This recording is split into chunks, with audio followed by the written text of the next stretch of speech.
अब जरा बात पीडीडी डिपार्टमेंट की करते हैं, यानी पावर डेवलपमेंट डिपार्टमेंट वो डिपार्टमेंट है जो हजारों करोड़ रुपया जिस पर सर्व किया जा रहा है, लेकिन पावर डेवलपमेंट डिपार्टमेंट की परफॉर्मेंस और क्रेडिबिलिटी पर बड़े सवाल उठ रहे हैं। आज एक और वीडियो वायरल हुआ है और उस वीडियो ने डिपार्टमेंट के अंदर की कहानी को सामने रखा है। लगातार केंद्र से लेकर जम्मू कश्मीर के बड़े अधिकारी इस बात का आश्वासन देते रहे थे कि हर चीज बेहतर हो रही है, लेकिन बड़े ग्रिड स्टेशंस के अंदर किस तरीके के हालात है वो आपको इस वीडियो से भी पता लगेगा। और यही एक बुनियादी वजह है कि जो पिछले एक महीने के दौरान जो तकरीबन 1 दर्जन से ज्यादा लोगों की मौत हुई है बिजली महकमे के अपने लोगों की, शायद वो इन्हीं गफलत की वजह से हुई है। और नॉन इक्विपमेंट जो है हमारा, यानी जो फुली इक्विपमेंट होने चाहिए थे रिसीविंग स्टेशन और दीगर चीजें, वो है नहीं। आप इस वीडियो को जरा गौर से सुनिएगा, देखिएगा कि ये बनाया ही गया है इसलिए ताकि सरकार तक सही बात जाए और एडमिनिस्ट्रेशन और एलजी साहब देखें कि किस तरीके से माहौल तैयार किया गया है सोशल मीडिया के अंदर या सोशल वेबसाइट्स पर सरकार की तरफ से कि ऑल इज वेल, लेकिन ऑल इज नॉट वेल। हो क्या रहा है इस वीडियो को जरा गौर से सुनिएगा, देखिएगा, पता लगेगा आपको कि क्या कुछ सूरत है। पहले से उसको जरा प्ले कीजिएगा। अस्सलाम वालेकुम वरहमतुल्लाहि वबरकातुहू। आज मैं मीर बाज़ार रिसीविंग स्टेशन में है जहां पे हमारा मीर बाज़ार फीडर निकलता है, वो एमिनेटिंग फ्रॉम मीर बाज़ार जो 11 के मीर बाज़ार फीडर है। इसमें पिछले 2 सालों से ब्रेकर की बहुत बड़ी प्रॉब्लम है।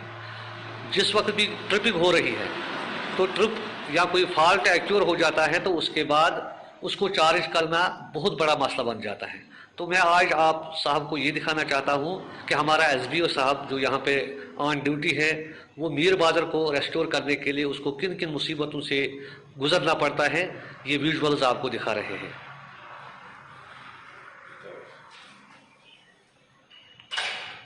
ये मीर बाज़ार फीडर का पैनल है, ब्रेकर है जिसको मैनुअली ऑपरेट करना पड़ता है।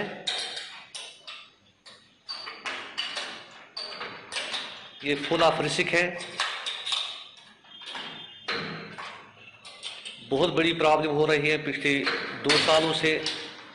हमने इससे पहले भी एग्जीक्यूटिव इंजीनियर साहब एसटीडी को मुतल्लक किया था, एडब्ल्यू को मुतल्लक किया था, कंसर्न जेई को मुतल्लक किया है, मगर अनफॉर्चुनेटली आज तक इसके मामले में कोई भी दादरसी नहीं हुई। ये हमारे एसबीओ साहब हैं जो बिल्कुल मौत हयात के इस तनाजुर में इस फीडर को चालू करने की कोशिश कर रहे हैं। मॉडर्न टेक्नोलॉजी के होते हुए भी अगर आप इसको पूरी तरह से देख पाओगे तो ये मीर बाज़ार का फीडर है जिसको हमें चार्ज करना है। कितनी सख्ती झेलनी पड़ती है लोगों को पावर देने में। अगर रेवेन्यू की बात करें तो Qazigund sub division receiving station Mir बाज़ार में सबसे ज़्यादा इंडस्ट्रियलिस्ट्स हैं, करोड़ों में रेवेन्यू आता है, मगर बदकिस्मती से यहाँ का स्टेशन बिल्कुल फुल ऑफ रिस्क है। कोई आइसोलेटर काम नहीं कर रहा है, कोई ब्रेकर काम नहीं कर रहा है, पैनल विदाउट रिलेज है, लिंक सेट नहीं है, आइसोलेटर नहीं है। हालात बहुत गंभीर हैं। हम रोहित कंसल साहब से, चीफ इंजीनियर साहब से इस्तेदा करते हैं कि फिलफोर वो ऐसे इकदाम उठाइए ताकि देखिए आप स्टेट ले लिया है मीर बाज़ार फीडर ने, मगर बदकिस्मती से किस तरीके से उसको चार्ज किया गया है ये हमारे लिए सवाल निशान है। हम बाइज्जत तरीके से चीफ इंजीनियर साहब को इस्तेदा करते हैं कि वो इसकी तरफ से खसूसी तवज्जो दें ताकि आने वाले दिनों में कोई ऐसा इंसिडेंट रूनुमा न हो जिससे लाइफ लॉस का खतरा हो। बाकी वसलाम। अस्सलाम वालेकुम वरहमतुल्लाह। पर काफी ज्यादा एक्टिव है, पल पल का वीडियो अपलोड करते हैं। शायद ये भूल गए हैं कि उसके अपने लोग कौन सा वीडियो अपलोड कर रहे हैं, किस स्टेशन का वीडियो अपलोड कर रहे हैं, जो मरकजी स्टेशन है। और यही छोटी छोटी गलतियां कल बड़ी गलती बन जाती है और किसी न किसी की मौत जरूर वाकया होती है। आखिर ये जो बातें यहां पर कही गई है कि जनाब इंसुलेटर नहीं है, हमारे पास ये टेक्निकल चीज नहीं है, हमारे पास ये टेक्निकल चीज नहीं है, जो अपग्रेडेशन के लिए करोड़ों रुपया आ रहा है वो जा कहां रहा है। रोहित कंसल साहब और उसकी पूरी इंतजामिया से आज उनके अपने वीडियो ने एक बड़ा सवाल पैदा कर दिया है। लेकिन सवाल क्या बस इतना है कि एक छोटा सा वीडियो हमारे पास आया है, किसी आदमी ने वहां पर एम्प्लॉय ने बनाया, सोशल मीडिया पर अपलोड किया और मैंने यह फर्ज समझा कि इसको ऑन एयर किया जाए ताकि दुनिया भर के साथ साथ लेफ्टिनेंट गवर्नर साहब को इस बात का इल्म हो कि जो कुछ उन्हें बताया जा रहा है वो जमीनी सूरत हाल नहीं है। जमीनी सूरत हाल यह है कि यह बेचारा आदमी जो मौत हयात की कश्मकश में यहां पर है, एक छोटी सी चूक इसकी जिंदगी ले सकती थी। बाद में 2 आंसू और एक ट्वीट के जरिए से यह कहा जाता कि हम उनके साथ हैं। कौन किसके साथ है? आज तक जितने लोग मारे गए, मर गए बिजली लगने की वजह से, करंट लगने की वजह से, आज तक कोई भी अफसर उनके घर नहीं गया बाद में देखने के लिए कि उनके बच्चे किस तरीके से पढ़ रहे हैं, उनकी बहन किस तरीके से है, क्या उनकी शादियां हुई या नहीं हुई है। एक बड़ा सवाल आज हमारे सामने है। इस वीडियो ने बहुत बड़ी पोल खोल दी है उन वादों की जो वादे जम्मू कश्मीर इंतजामिया की तरफ से वक्तन फवक्तन किए गए। अमजद खान मेरे साथ है। अमजद, बहुत शुक्रिया जी ज्वाइन करने के लिए। बड़ा इंपॉर्टेंट वीडियो है ये। न सिर्फ ये इंपॉर्टेंट वीडियो है बल्कि मेरी नजर में सबसे पहली खबर यही होनी चाहिए थी। क्यों? इसके साथ हजारों और लाखों लोग जुड़े हुए हैं। बिजली है तो सब कुछ चलता है, बरकीरों में खराबी हो तो पहले नंबर पर नी लाइनमैन्स को और इन लोगों को पकड़ा जाता है कि आइए आप काम कीजिए। लेकिन आज ये वीडियो साफ दिखा रहा है कि जब घर में ट्रिप उतरता है तो हम एमसीबी को ऊपर लगाकर पहले चेक करते हैं करंट तो नहीं दे रहा है, लेकिन यहां पर पूरा मामला ही बिगड़ा हुआ है। हाथ से सब कुछ हो रहा है और एक एक करके चीजें गिनवाई जा रही हैं कि हमारे पास तो ये मामला है, हमारे पास तो ये चीजें है ही नहीं, कैसे हम काम करें। तो क्या मैं ये मानूं कि आज चेहरे से नकाब हटा है, वो खूबसूरत चेहरा जो कंसल साहब और पूरी टीम दिखाने की कोशिश कर रहे थे, आज बेनकाब है? कि कुलगाम कश्मीर से कई सारी मौतें हो रही हैं जो बिजली के झटके लगने की वजह से हो रही है, और वो वही मुलाजिम है जो इस पीडीडी डिपार्टमेंट की शान बनते हैं। हर बार ट्वीट्स में इस पीडीडी डिपार्टमेंट के बैकबोन बनते हैं महज ट्वीट्स में, लेकिन जब ऑन ग्राउंड की बात करें उनके पास में कोई सेफ्टी इक्विपमेंट नहीं। सेफ्टी इक्विपमेंट तो फिर छोटी चीज होती है, सबसे बड़ी अहम चीजें जिनकी बात इस वीडियो में करी गई है, चेंज ओवर सिस्टम की, रिले सिस्टम की, ट्रिपिंग सिस्टम की, आइसोलेटर्स की, ब्रेकर्स की।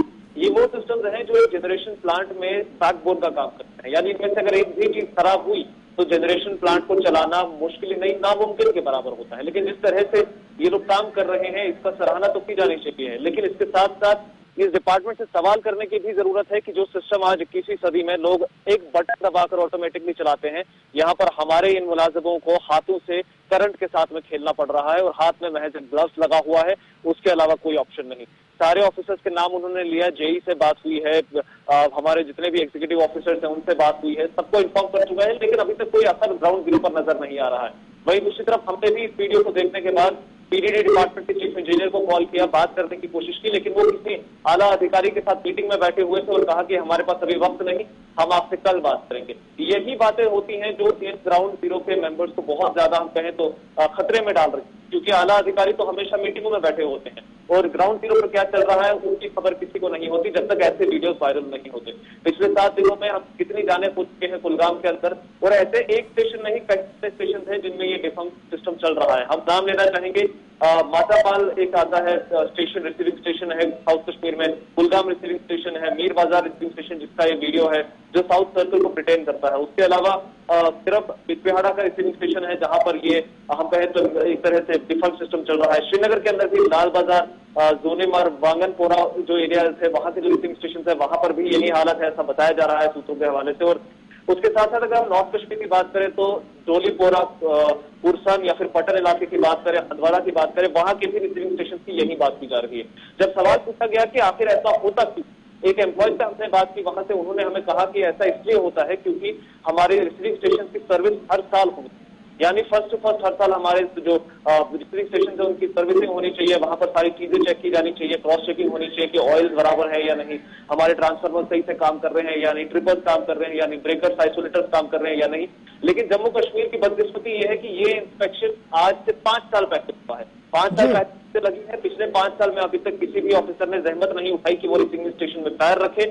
नए रिसीविंग स्टेशन तो बनाए जा रहे हैं लेकिन पुरानों की खस्ता हाली पर किसी की नजर नहीं है, शायद कोई चाहता ही नहीं कि ये रिसीविंग स्टेशन तो ठीक हो। अमजद, तो आप बने रहिएगा हमारे साथ, बड़ा इंपॉर्टेंट है जी। जब हम ये कह रहे हैं कि पीडीडी महकमे के नकाब से चेहरा उठा, मैं फिर वसूख के साथ इस बात को बता रहा हूं और बड़ी जिम्मेदारी के साथ इस बात को कह रहा हूं कि आज पीडीडी महकमे के मुलाजमीन ने पीडीडी महकमे से नकाब उठाया है, यह हमने नहीं उठाया है, यह आपके अपने मुलाजिम है जिन्होंने सोशल मीडिया पर यह वायरल वीडियो किया। यह मेरे इसलिए बता रहा हूं क्योंकि सोशल मीडिया पर इस वक्त लिखा जा रहा है कि आप एक अफसर को टारगेट कर रहे हैं।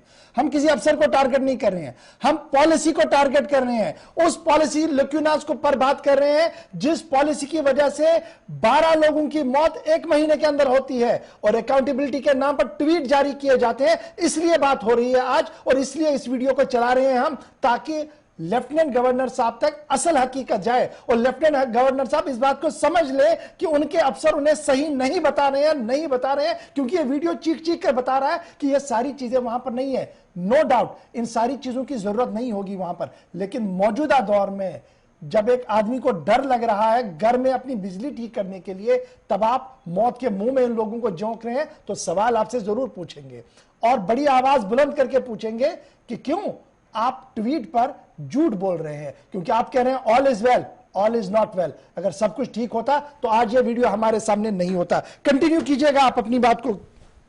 देखिए गवर्नर, किसी को टारगेट करने की बात की जा रही है, हर बार किसी को टारगेट नेगेटिवली नहीं करते। हमारा इस बार का टारगेट पॉजिटिव है, उन लोगों के लिए है जो फील्ड पर काम कर रहे हैं, जो डेली वेजर्स है, जिनकी तनख्वाहें भी उन्हें नहीं मिलती हैं वक्त पर। हम लोग हर रोज देखते हैं कि यही मुलाजिम यहाँ पर फील्ड पर आके प्रेस कॉलोनी में प्रोटेस्ट भी करते हैं कि हमारी तनख्वाहें हमें दे दीजिए। यही लोग प्रोटेस्ट करते हैं कि हमारी नौकरियां परमानेंट कर दीजिए, हमसे वादा किया गया था। यही लोग ये कहते हैं कि हमें कोई सेफ्टी इक्विपमेंट दे दीजिए, नंगे हाथों से तारे ठीक करनी पड़ती है, बिजली के झटके लगते हैं, न जाने कितने लोग अपाहिज हो चुके हैं बिजली के झटकों की वजह से पूरे कश्मीर के अंदर। आप नॉर्थ कश्मीर की बात करें, साउथ कश्मीर की बात करें, सेंट्रल कश्मीर की बात करें, हर रोज हम कहें तो एक वीडियो वायरल हो जाता है जो पुराना ही सही हो, लेकिन उसमें दिखाया जाता है कि किस तरह से इन लोगों की जान खतरे में है, कितने खतरे से ये लोग खेलते हैं। लेकिन आला अधिकारी लगातार ये ट्वीट करते नजर आते हैं कि हमारा सारा सिस्टम ठीक चल रहा है जी, हम लोगों ने नया जनरेशनल प्लांट लगाया है। फिर वही सवाल पूछेंगे कि नया तो नया है, लेकिन पुराने का क्या, जिसमें आपने एक ऑटोमेटिक सिस्टम लगाया था जो खराब हो चुका है। आज से 5 साल पहले आपने उस पर आखिरी नजर घुमाई थी।